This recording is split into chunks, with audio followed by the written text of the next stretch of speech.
I think collaboration is the magic word, and I know that's a bit trite to say, but I don't think any one tech provider, any one researcher, any one group of farm users will necessarily have all the answers. And I think what we're seeing is the emergence of, and again it's a bit of a buzzword, the emergence of ecosystems where different providers can all access the same data, where up and down the supply chain can use the same data, and you're making real progress in those sort of systems. And there's lots of people that are building good apps for croppers and irrigators. There's no one that's really cracked this livestock sector. The idea of the ecosystem was that we could build a platform that would allow people to build modules onto it that would all talk to each other. Virtual fencing and our product eShepherd is a perfect add-on to the My Grazing platform. It enables essentially a one-stop shop where the farmer can both look at the inputs that he's putting into his decision making, create a plan, and then Argersens eShepherd will automate that plan and carry out the action. Because the satellite data goes back to 2004 and we can provide the historical record of pasture growth rates, graziers can compare where they are this year with the growth rate curves of all previous years for that very same paddock. I guess when we step back and look at what really drives the profitability of our businesses, it's productivity in very basic terms. And there's lots of things obviously contribute to productivity, but using our feed base, the pasture we grow, to maximum efficiency is a key driver there.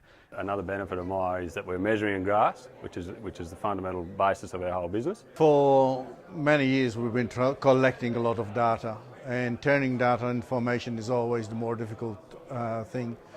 What we're doing with Maia is that as we collect the information, we work out where we are with the amount of pastures that we have, what the DSC rating is, whether we're running above or below the line in terms of predicted volumes.